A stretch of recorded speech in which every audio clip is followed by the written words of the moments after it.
আসসালামু আলাইকুম। ৬টি জিনিস আল্লাহর কাছ থেকে সবসময় চেয়ে নেবেন।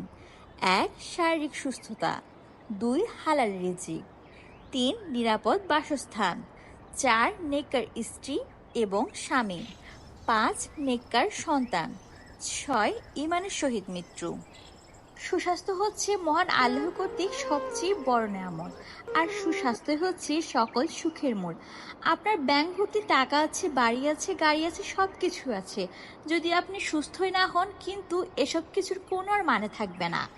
আর অন্যদিকে দেখুন, একজন সুস্থ স্বাভাবিক লোক যিনি দিনে আনে দিনে খায়, তার কিন্তু মাথা ভর্তি এত টেনশনও থাকে না।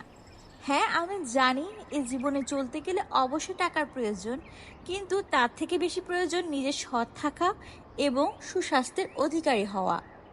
আর কখনো কোনো কিছু নিয়ে অহংকার করবেন না, কারণ মহান রাব্বুল আলামিন চাইলে মুহূর্তে আপনার অবস্থান পরিবর্তন হতে কিন্তু সময় লাগবে না। এই যে দেখুন, পদ্মা সেতুও আছে, ডক্টর ইউনূস সাহেবও আছেন, কিন্তু যিনি বলেছিলেন টুপ করে ফেলে দেওয়ার জন্য, তিনি কিন্তু আর সেই অবস্থানে নেই। সর্বশেষ নিজেকে ভালোবাসুন, নিজেকে সময় দিন। এই যে ভালোবেসে খাচ্ছি আমার পছন্দের চিকেন গ্রিল পরোটা, আর সাথে ছিল একটি চাটনি।